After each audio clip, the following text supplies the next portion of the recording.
Van a estar en la plática a las 11, ¿cierto?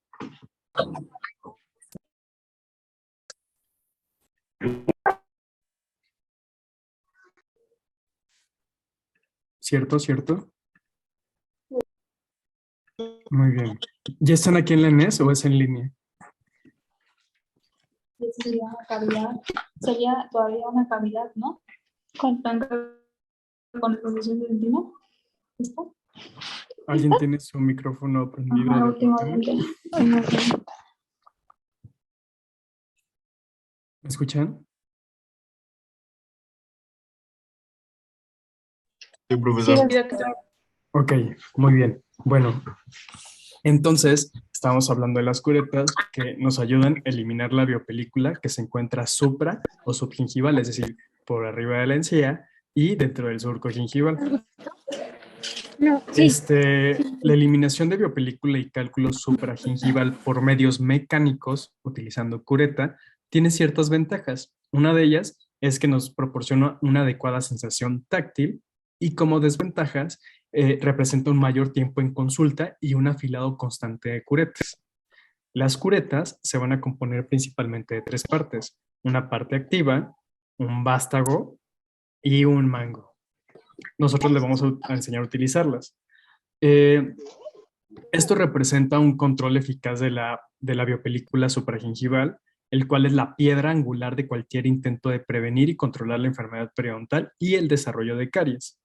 Sin la colaboración continua de los pacientes, el tratamiento tiene poco éxito y los resultados obtenidos no duran mucho. ¿Qué significa esto? Que a pesar de que nosotros realicemos una adecuada eliminación de biopelícula, también tenemos que instruir al paciente para tener un control de esta biopelícula increíble que sea por lo menos abajo del 20%. Para ello, existen diferentes tipos de curetas. Entonces, si se fijan en la parte derecha, tenemos curetas un medio, tres cuartos, cinco sextos, 17, 18. Cada una de estas va a tener un sitio específico de trabajo. Por ejemplo, la de un medio, Langer, es para dientes posteriores mandibulares. Tres cuartos Langer para dientes posteriores maxilares. Cinco sextos Langer para dientes anteriores del maxilar y la mandíbula. Y 17, 18 para dientes posteriores del maxilar y la mandíbula. También tenemos los jacket, que es el 13 el 4 o el 14, 15. Este solo se utiliza supragingivalmente para eliminación de cálculo supragingival. Nunca se va a utilizar subgingival, perdón, y también solo es para zona interproximal. Entre otras curetas que ustedes en algún momento van a tener que comprar son la 11 y 12 y la 13 y 14. La 11 y 12 son para superficies mesiales de dientes posteriores y la 13 y 14 para superficies distales de dientes posteriores. Uso de curetas. Ante la eliminación de biopelícula o cálculo subgingival, siempre hay que realizarla bajo anestesia local y la superficie radicular se va a explorar con una sonda periodontal para identificar qué tan profundo está el surco, cuál es la anatomía de la superficie radicular y la localización del cálculo. Ahora, ¿cómo es el control químico de la biopelícula? Que ya mencionamos que es un coadyuvante al tratamiento, más sin embargo, por sí mismo no tiene la capacidad de eliminar la biopelícula. Entonces, el control químico es utilizado como el coadyuvante o en conjunto con la eliminación de biopelícula mecánica, y el objetivo de la mecánica es disrumpir la estructura de la biopelícula, permitiendo que el medio químico pueda ejercer su acción. La clorexidina, que es generalmente el control químico más común que utilizamos para el control de la biopelícula, tiene cierta capacidad de penetración en la biopelícula. No completa, pero sí tiene cierta capacidad de adherencia. Entonces, la acción es que la clorexidina al 0.12% se une a las bacterias de la biopelícula dental, al esmalte del diente y a la película adquirida, alterando el citoplasma bacteriano. También tiene cierta fijación a la mucosa oral, ya que tiene una gran carga positiva y se libera poco a poco en el transcurso de las 8 o 12 horas siguientes. A esta propiedad de estar tanto tiempo en boca se le denomina sustantividad. y se utiliza cada 12 horas en colutorio o en enjuague durante 30 a 60 segundos, solo cuando se indique o cuando lo indique el periodoncista. Es decir, la clorhexidina no se manda a cualquier paciente que tenga gingivitis o periodontitis. Solo se va a utilizar en conjunto con un tratamiento mecánico profesional o como control de biopelícula por una semana después de un procedimiento quirúrgico. ¿Quedó claro esto?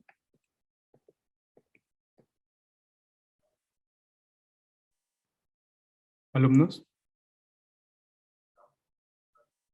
Sí, doctor. Sí, Muy bien. doctor.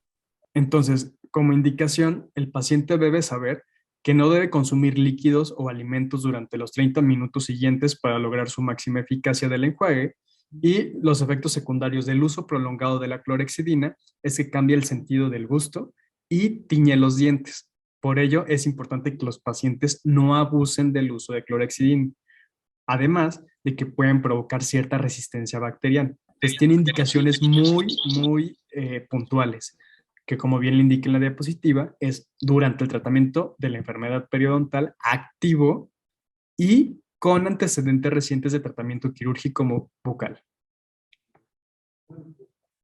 Ahora, ¿cuál es el mecanismo de acción de la clorhexidina al 0.12%? Va a prevenir la adhesión bacteriana a la superficie del diente, va a evitar el crecimiento y la coagregación bacteriana entre colonizadores primarios puente y colonizadores tardíos, y va a alterar la patogenicidad de la biopelícula. Ahora, cuando ustedes estén en clínica, ¿cómo pueden determinar la presencia y el porcentaje de biopelícula de sus pacientes? Para ello, nosotros utilizamos unas tinciones, que son gotas, que se encargan de teñir dónde se encuentra la biopelícula. Para ello, colocamos unas 3 o 4 gotas en la lengua del paciente y se las tiene que pasar por toda la boca. Esas gotas tiñen la placa y de esa manera el paciente puede identificar dónde tiene mayor acumulación de biopelícula, y ustedes pueden aprovechar para, en ese momento, darle las instrucciones de higiene al paciente y los aditamentos de higiene adicional. Aparte de esta tinción o de este líquido, también podemos utilizar las pastillas reveladoras. Es una pequeña pastilla roja que el paciente se la coloca en la lengua, la mastica y se va a pasar por todas las superficies, tanto vestibulares como palatinolinguales. Una vez que esto esté teñido, ustedes van a hacer la siguiente operación. Primero que nada, van a contar cuántos dientes tiene el paciente. Ya sabemos que cada diente tiene 4 superficies. Entonces, van a multiplicar la cantidad de dientes por las superficies totales. Por poner un ejemplo, el paciente tiene 29 dientes. Si multiplicamos 29 por 4, que son las superficies de un diente, vamos a obtener un resultado de 116 superficies dentales totales. Para ello, ahora hay que contar la cantidad de superficies que se pigmentaron en el paciente. No se va a contar las superficies oclusales ni las superficies incisales en el índice de O'Leary. ¿Ok? Entonces, por último, vamos a hacer una regla de 3, en el cual se va a multiplicar las superficies pigmentadas por la pastilla reveladora o esta tinción por el 100% de la boca, y se va a dividir en las superficies dentales totales. Y esto nos va a dar un porcentaje. Entonces, idealmente, para poder dar de alta a un paciente eh, eh, en cuanto a la cantidad o porcentaje de biopelícula, este debe presentar un porcentaje menor al 20%. Entonces, cada cita, ustedes tienen que hacer un control de biopelícula, un índice de O'Leary, así se le llama a esta operación, un índice de O'Leary, y su objetivo va a ser disminuir esta biopelícula de por ejemplo, de un 80% a un 20%. ¿Estamos claros?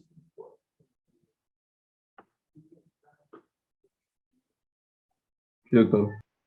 Hecho. Entonces, esto es el tema como tal de biopelícula y control mecánico y químico profesional. ¿Cuál serían las técnicas que se tienen que implementar al paciente de manera no profesional? Las técnicas de cepillado. Exacto. ¿Ya alguien les ha dado alguna plática de técnica de cepillado? No. No. Muy bien, entonces hay que aprovechar para ya hacerlo. En este caso, las diapositivas sí tienen un poco más de texto porque se describe toda la técnica. Entonces, les recomiendo que tomen una captura de pantalla o que le tomen una foto para que puedan repasar adecuadamente las técnicas de cepillado. De todos modos, si es necesario, volvemos a hacer un repaso de técnicas de cepillado y nos coordinamos con la doctora Fati.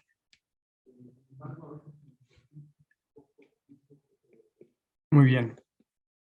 Entonces, primero que nada hay que identificar cuáles son las características ideales de un cepillo dental. El cepillo dental debe ser de un mango recto, cabeza pequeña y recta, fibras sintéticas, puntas redondeadas para evitar lesiones gingivales y de cerdas blandas, perdón. O sea, el cepillo siempre debe ser suave para tener mayor acceso a todas las partes del diente. El cepillo debe estar seco antes de usarse. Y esto significa que no debe mojarse antes de utilizarlo para no quitarle las propiedades de la pasta dental. Hay que reemplazarlo por lo menos cada 3 meses, de cada mes a 3 meses, o en cuanto las cerdas del cepillo se empiecen a deformar. Las personas que tengan algún tipo de dentadura parcial o removible y aparatos de ortodoncia removibles deben utilizar 2 cepillos, uno para dientes naturales y otro para bandas, brackets y otras partes de metal. Los pacientes que tienen ortodoncia también tienen que utilizar un cepillo de cerdas suaves, pero tienen que utilizar un cepillo especial en el cual en la parte del medio tienen un espacio disminuido o existe un espacio entre 2 filas del cepillo para que en este espacio entre el bracket.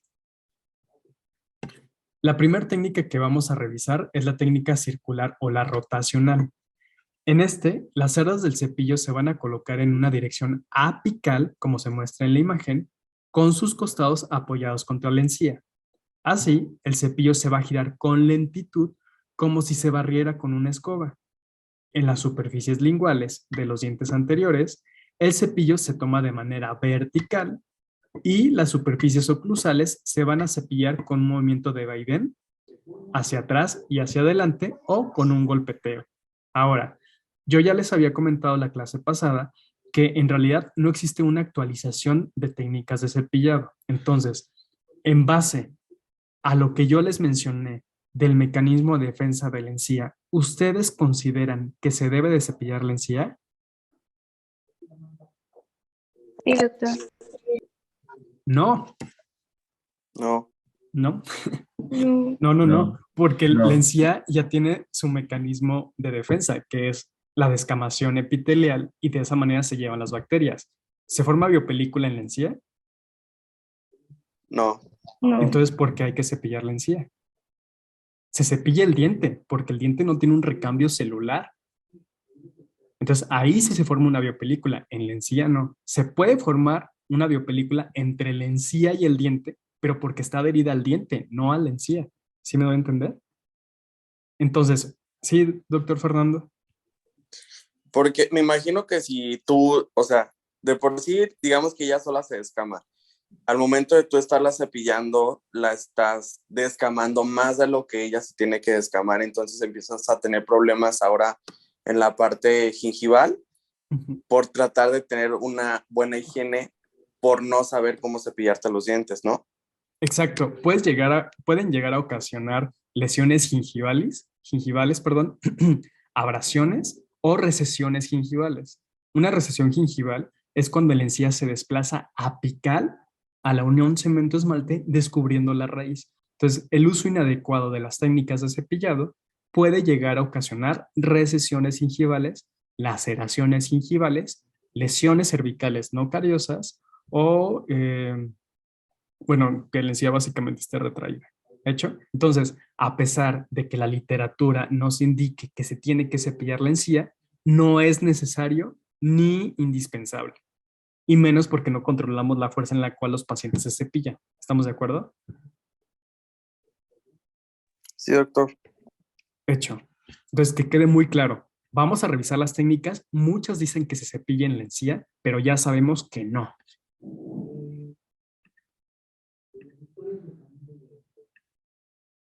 Muy bien. Continuamos con la técnica de VAS y la técnica de VAS modificado, en el cual la principal indicación de esta técnica de cepillado es en pacientes que tengan inflamación gingival y surcos periodontales profundos.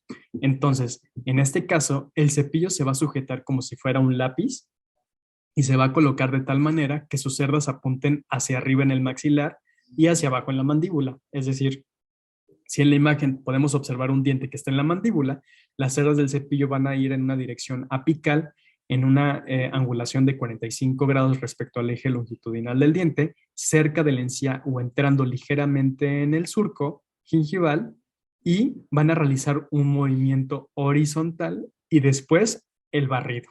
Ok, la técnica de VAS como tal solo representa un movimiento horizontal, pero el VAS modificado aumenta no solo en la técnica horizontal en el surco, sino un barrido hacia toda la superficie cervical del diente, medio e incisal u oclusal. ¿Me di a entender? Más o menos. Más o menos, ok. De todos modos, ya que nos veamos, yo creo que sería importante darle las técnicas en un tipodonto, porque creo que es un poco complicado entenderlo así en diapositivas, pero con mucho gusto lo podemos realizar posteriormente, ¿les parece? Sí, doctor. Hecho. La técnica de charters. La técnica de charters principalmente va a estar indicada en áreas interproximales y en pacientes con ortodoncia. Es la técnica ideal para un paciente con ortodoncia. Las cerdas del cepillo se van a colocar en el borde gingival formando un ángulo de 45 grados y apuntando a la superficie oclusal. Entonces, si bien lo recuerdan, y a diferencia de la técnica de VAS, las cerdas del cepillo en este caso van hacia el borde incisal u oclusal, y en la técnica de VAS iban hacia la encía. ¿Sí entienden la diferencia?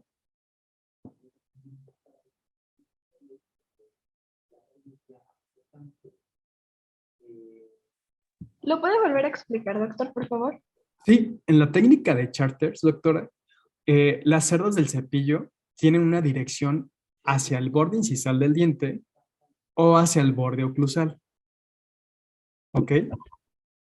En cambio, la técnica de VAS modificada, las cerdas del cepillo tienen una dirección hacia el margen gingival. Esa es la principal diferencia entre la técnica de charters y la técnica de VAS. Ahora, en la técnica de charters solo se realizan movimientos vibratorios en los espacios interproximales. En el caso de la técnica de VAS, son movimientos horizontales, sí vibratorios, pero se añade en la técnica de VAS modificado un movimiento de barrido, que es como de escobita.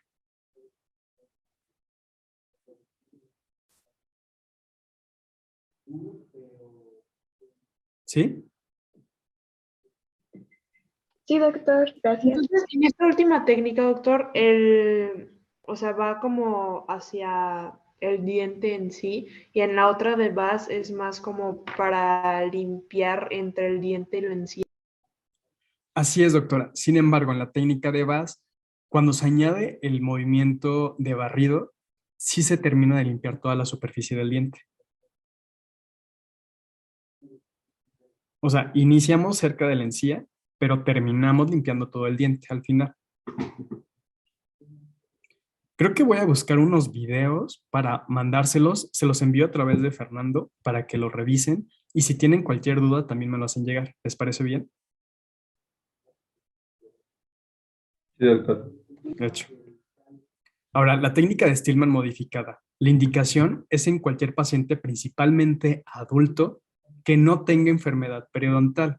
Para ello, el cepillo dental se supone, y acorde a la literatura, se va a apoyar en gran parte en la encía, como se ve en la imagen, a 45 grados respecto al eje longitudinal del diente, y se va a realizar una presión ligera y movimientos vibratorios. Movimientos vibratorios solo es Stillman. Anótenlo bien. Movimientos vibratorios solo es Stillman. Movimiento vibratorio y de barrido es Stillman modificada. ¿Ok? ¿Sí, doctores? ¿Sí queda claro? Sí, doctor. Hecho. Ahora, técnica horizontal o de scrub. En la técnica horizontal, que es de las más comunes, generalmente se recomienda en pacientes de primera dentición, es decir, pacientes infantiles, en el cual las cerdas del cepillo se van a colocar perpendiculares a la corona y el cepillo se va a mover de adelante hacia atrás, es decir, es un proceso de vaivén. Este va a ser útil en primera dentición por las características anatómicas de los dientes. Sin embargo, la presión excesiva y los dentríficos abrasivos pueden llegar a ocasionar retracción gingival y dañar la unión amelocementaria. Entonces, principalmente es en niños y todo es horizontal. ¿Hecho? También ahora tenemos la técnica de Fons, que fue de las primeras técnicas de cepillado que se han descrito, en el cual está indicada para superficies vestibulares. Para llevarla a cabo, los dientes deben estar en oclusión, como se ve en la imagen, o en posición de reposo, es decir, ligeramente abierto. ¿Alguien iba a comentar algo?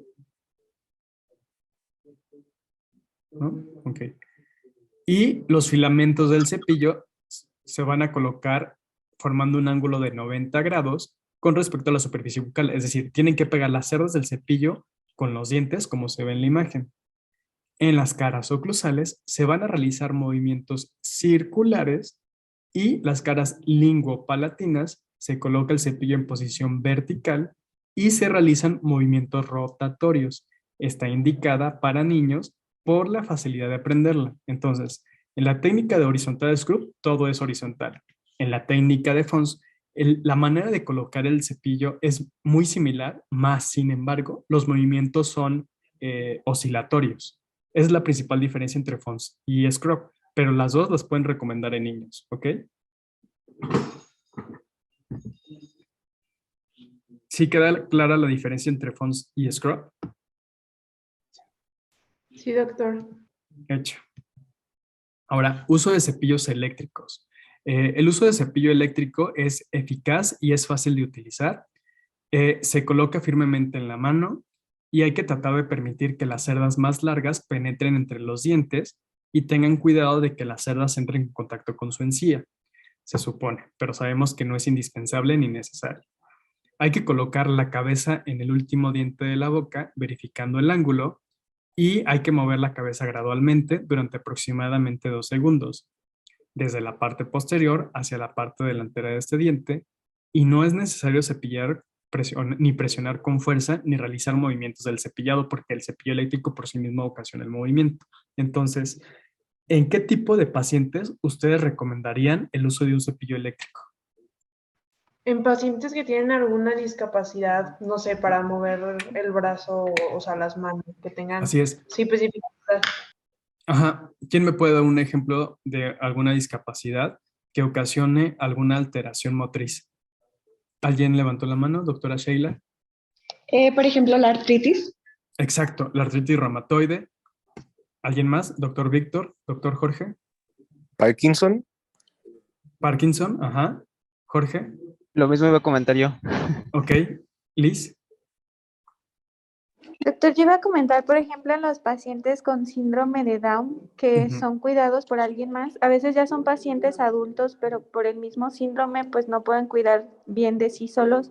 Y Ujú. el cepillo eléctrico le ayuda a la persona que lo cuida a pues cepillar sus dientes. Sí, claro. Mauricio.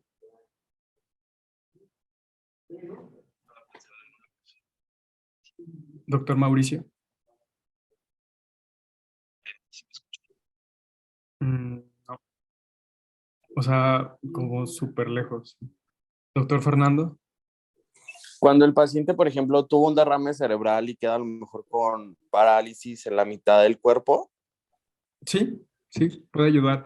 Existen algunos estudios que determinan que al utilizar el cepillo eléctrico existe un mayor porcentaje de biopelícula en el paciente. Sin embargo, evidentemente depende de cómo realice el paciente la técnica de cepillado. Es decir, el paciente puede tener un excelente control de biopelícula, ya sea con cepillos manuales o con cepillos eléctricos. Lo importante es cómo realice la técnica.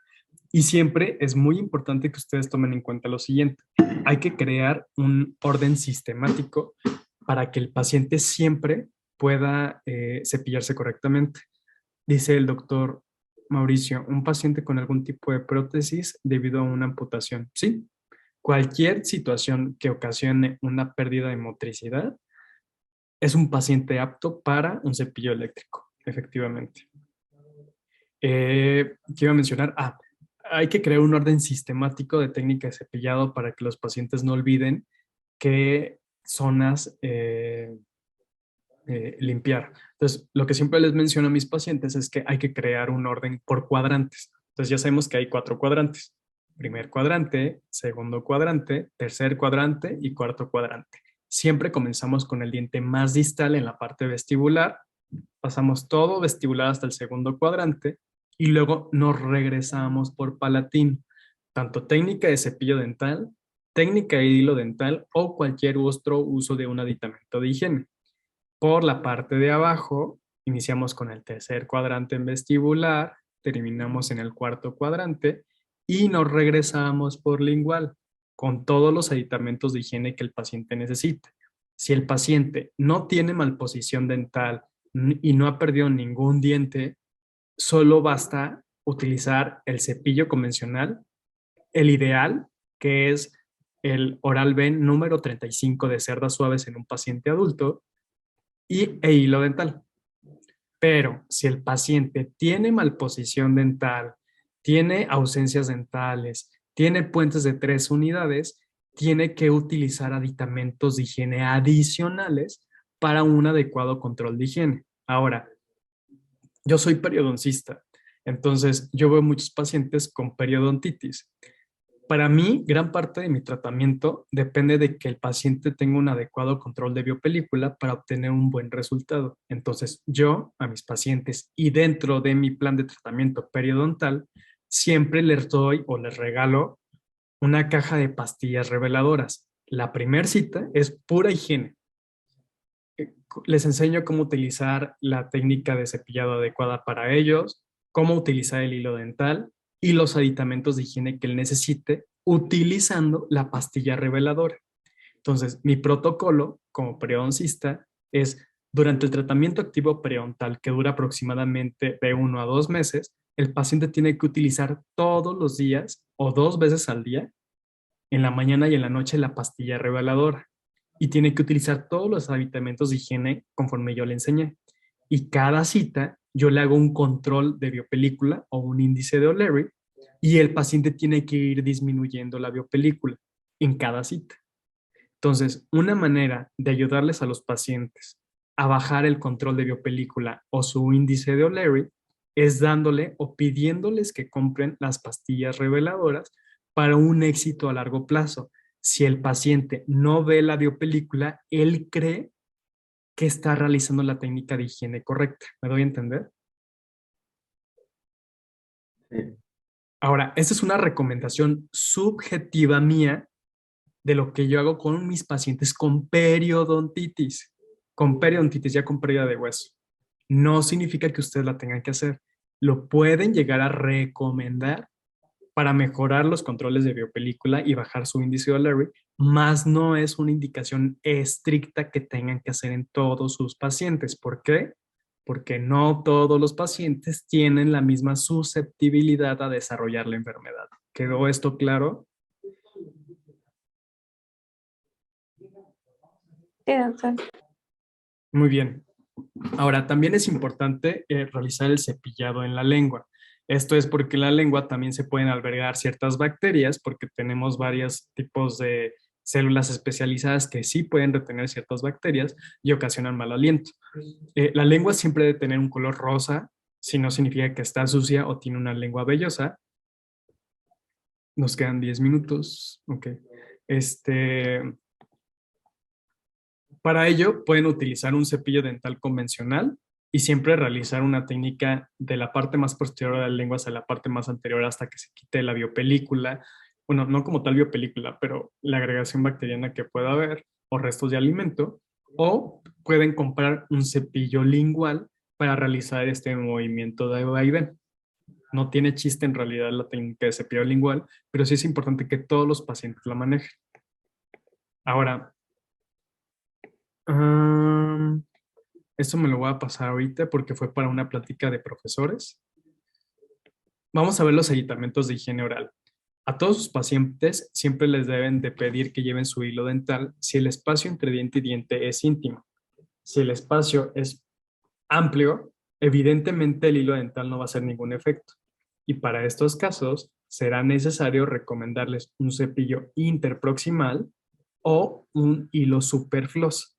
Entonces, el hilo dental solo se va a utilizar cuando el espacio interproximal entre dos dientes sea reducido. Para ello hay que extraer más o menos como la mitad de nuestra mano, o bueno, que llegue hasta el codo el hilo dental. Vamos a enrollar el hilo hasta que quede tenso y el paciente con solo 2 dedos se lo tiene que colocar entre diente y diente y tenemos que imaginar como si el diente fuera un zapato y hay que bolearlo de tal manera que el hilo dental tiene que rodear todo el diente. Ojo, puede llegar a tocar el tejido gingival, mas sin embargo no tiene que presionarlo. Si el paciente presiona el hilo dental sobre la papila o la encía, perdón, puede llegar a retraer la encía. Entonces, apenas tiene que llegar a tocar la encía, comenzamos cerca del margen gingival y lo desplazamos hacia arriba. Se puede limpiar, se vuelve a colocar en esa zona y limpiamos el diente adyacente. ¿Queda claro esto del hilo dental?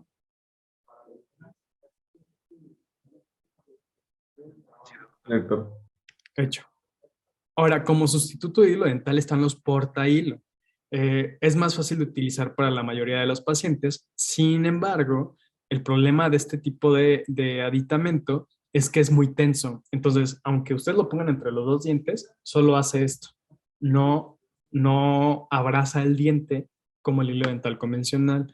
Entonces, este tipo de aditamentos de higiene yo lo recomiendo principalmente para pacientes que tienen algún problema de motricidad y no van a poder realizar la técnica correcta del hilo dental convencional. Entonces, ante esa situación, pues ya recomiendo mejor el portahilo.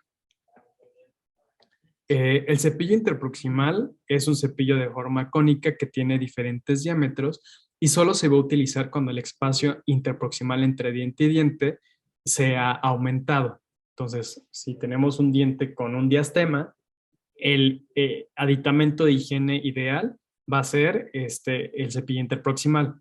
Ahora, dependiendo del color, también es el diámetro. Entonces, ustedes tienen que identificar cuál es el tipo de cepillo interproximal que necesita el paciente. ¿Okay? Y decirles a los pacientes, si el cepillo interproximal no entra en una zona, nunca hay que forzarlo. Siempre hay que entrar solo libremente. E igual, la misma indicación que el hilo dental, no debe de presionar la encía, apenas se la puede tocar ligeramente y siempre hay que adherirla a la superficie de los dientes, comenzando de la parte cerca de la encía y migrando hacia la parte incisal u oclusal. ¿Alguna duda respecto al uso del cepillo interproximal? Ninguna, doctor. Ninguna. También está otro aditamento que se llama el Waterpik, que se utiliza para eliminar restos de alimento por debajo de prótesis o cosas similares, pero la realidad es que solo elimina materia alba y también elimina restos de alimento, pero no tiene ningún efecto significativo para la eliminación de la biopelícula dental. De hecho, una de las definiciones de la biopelícula dental es que es una masa microbiana que no puede ser removida con un chorro de agua. Entonces, el Waterpik no tiene toda la capacidad para remover la biopelícula. De hecho, la Asociación Dental Americana menciona lo siguiente. Actualmente, el irrigador Waterpik ya no está en la lista de recomendaciones de la Asociación Dental Americana por medio del Consejo de Materiales y Dispositivos Dentales. Entonces, ya no es indispensable el uso de Waterpik. También tenemos el enhebrador de hilo, el cual se utiliza principalmente en pacientes con ortodoncia, y lo que se hace es colocar el hilo convencional dentro de este loop y el palito que nos queda de nylon lo vamos a pasar por abajo si este es el alambre, por abajo del alambre hasta el otro lado, sacamos el hilo dental y ya podemos limpiar de manera interproximal. La realidad me parece muy poco práctico, y en pacientes con ortodoncia, para que se puedan limpiar entre diente y diente, les recomiendo más el Superfloss. Aquí está. Bueno, tomen el screenshot de esta diapositiva, por favor, para que vean cómo se debe de utilizar. Aquí está el loop, se coloca el hilo dental, la parte de nylon entra por debajo del alambre hasta que pase el hilo dental, y ya una vez que pasó el hilo dental, ya pueden realizar la técnica convencional. ¿Puedo pasar diapositiva? Sí, doctor. Muy bien. Ahora, el Superfloss es un tipo de hilo dental especial que viene principalmente con 3 partes. Una parte de nylon firme, una parte acolchonada, como de algodón, y por último va a tener una parte de hilo dental convencional. Entonces, aquí está, lo azul es el nylon, lo blanco grueso es el algodón o el acolchonado, y la última parte es una textura y características muy similares al hilo dental convencional. Su principal indicación va a ser para pacientes que tienen puentes de 3 unidades, puentes, coronas y pacientes con ortodoncia. Entonces, por ejemplo, un puente de 3 unidades es cuando el paciente no tiene un diente, como por ejemplo este, es un diente como falso. Entonces, se talla el diente de al lado, se tallan los dientes de al lado y se va a colocar un puente. Entonces, esta corona está pegada a esta y esta está pegada a esta. Este diente es natural, este diente es natural y este diente está flotando. Como no hay manera de que el paciente pueda pasar el hilo dental aquí, se tiene que utilizar el Superfloss. Entonces, la parte de nylon entra por debajo de la unión de los 2 dientes hasta que llegan a la parte del algodón y van a limpiar por debajo del póntico. Así se le llama al diente que queda flotando, póntico. Entonces, van a limpiar de la parte distal del diente natural hacia la parte mesial del otro diente natural. Lo mismo pueden utilizar en pacientes con ortodoncia. Es más fácil que utilizar el enhebrador de hilo. ¿Les queda claro el uso del Superfloss? ¿Sí? Sí, doctor. También tenemos el cepillo de ortodoncia, que ya vimos cómo se utiliza y qué tipo de técnica es especial para los pacientes con orto. ¿Cuál era la técnica de cepillado?